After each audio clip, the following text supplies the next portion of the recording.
শ্ৰোতা বন্ধুসকল,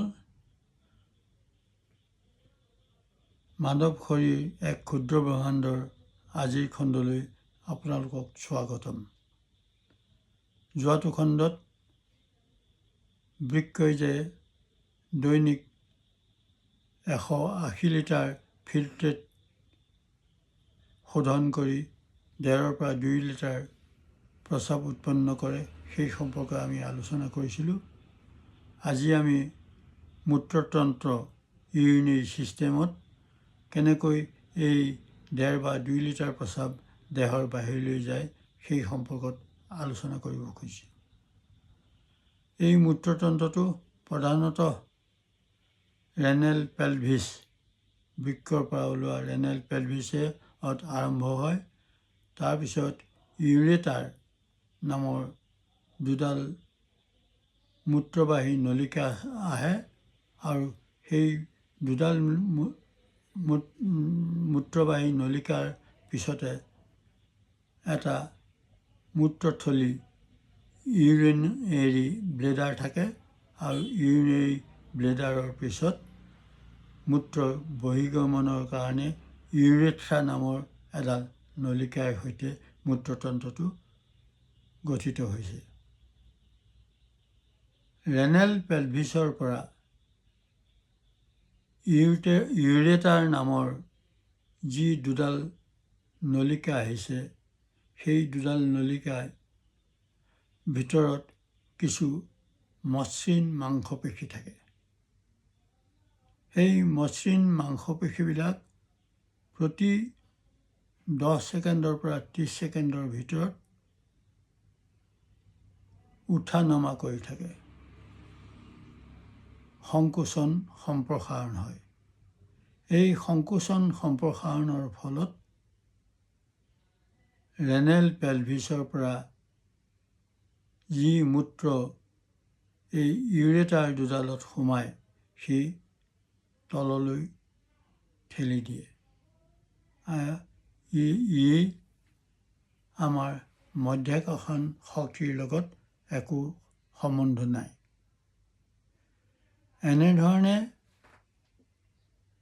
মূত্ৰখিনি তললৈ ঠেলি দিয়াৰ পিছত ই ইউৰিনেৰী ব্লেডাৰ মূত্ৰথলী সোমাবলৈ ধৰে। মূত্ৰথলীটো এটা ত্ৰিভুজাকৃতি বেলুনৰ নিচিনা। যেতিয়া তাত প্ৰস্ৰাৱ নাথাকে ই সংকুচিত হৈ থাকে আৰু ইউৰেটাৰৰ পৰা প্ৰস্ৰাৱ মূত্ৰথলীত সোমাবলৈ ধৰিলে ই ফুলিবলৈ আৰম্ভ কৰে আৰু ইয়াৰ ডিম্বাকৃতিৰ হয়। এটা মূত্ৰথলীয়ে সাধাৰণতে 150 পৰা 300 মিলিলিটাৰ প্ৰস্ৰাৱ সংগ্ৰহ কৰি ধৰি ৰাখে আৰু যেতিয়া ইমান পৰিমাণৰ মূত্ৰ গোট খায়, মূত্ৰথলীটোৰ তলৰ ফালে ট্ৰাইগন নামৰ এটা অংশ থাকে। সেই ট্ৰাইগনৰ বৰ সংবেদনশীল আৰু সেই ট্ৰাইগনে মেৰুদণ্ডলৈ এক বাৰ্তা পঠিয়ায় যে আমাৰ প্ৰস্ৰাৱ কৰিবৰ হ'ল আৰু মেৰুদণ্ডই সেই বাৰ্তাটো মগজুলৈ প্ৰেৰণ কৰে আৰু এই ট্ৰাইগনৰ তলতে মূত্ৰ বহিৰ্গমনৰ এডাল নলিকা থাকে। এইডালক কয় ইউৰেথ্ৰা। ওপৰডালক আমি কৈছিলোঁ ইউৰেটাৰ আৰু এইডাল হ'ল ইউৰেথ্ৰা।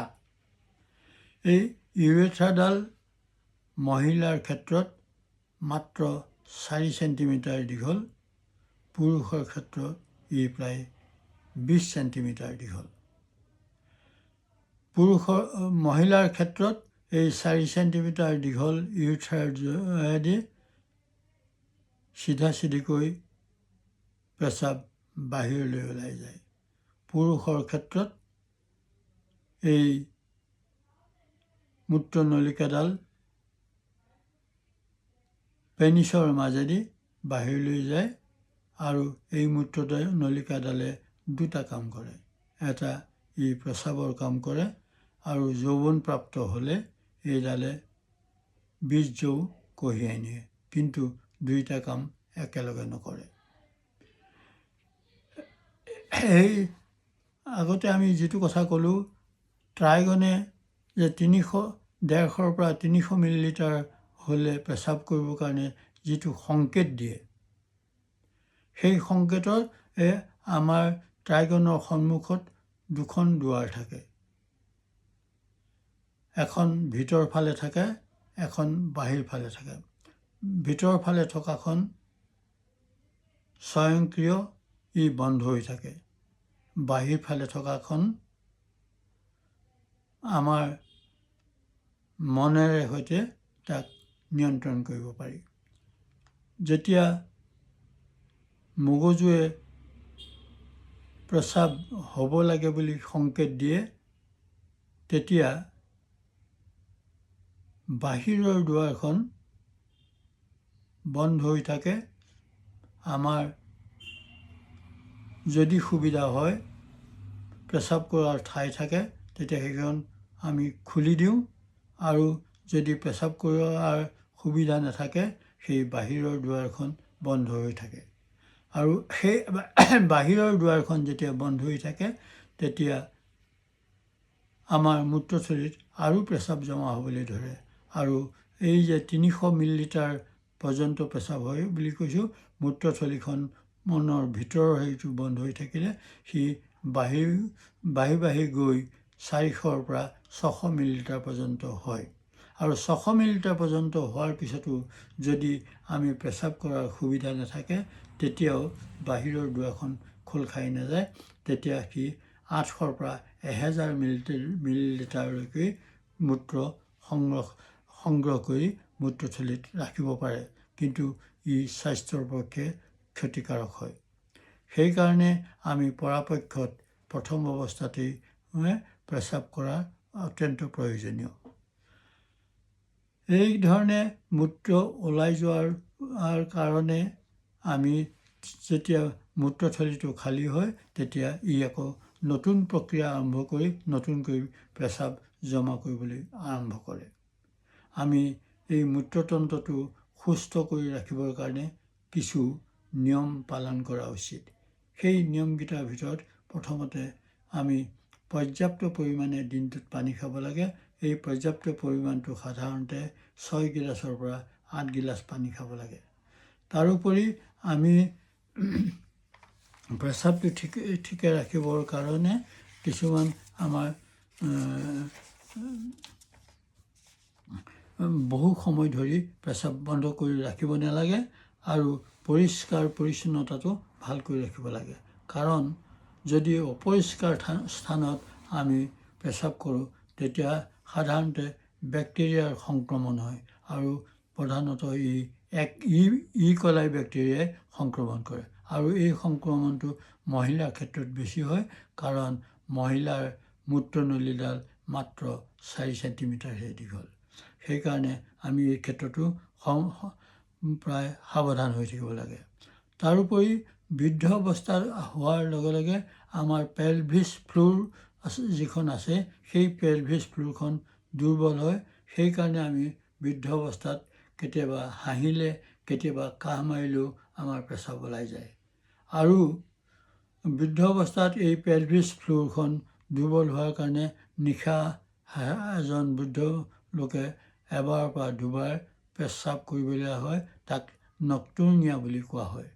এই নক্টুৰ্নিয়াটো যদি একবাৰ বা দুবাৰতকৈ বেছি বাৰ কৰিবলগীয়া হয়, তেতিয়া চিকিৎসকৰ পৰামৰ্শ ল'ব লাগে।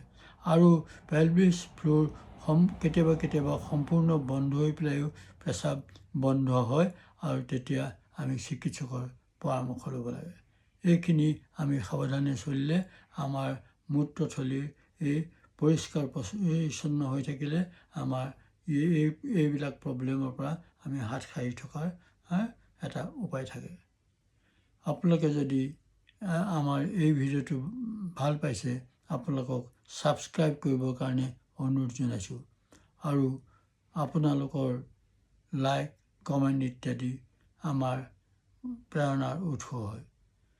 অহা দেওবাৰে এটা নতুন ভিডিঅ' লৈ আপোনালোকৰ ওচৰত উপস্থিত হোৱাৰ প্ৰতিশ্ৰুতিৰে আজিলৈ সামৰণি মাৰিছোঁ। ধন্যবাদ।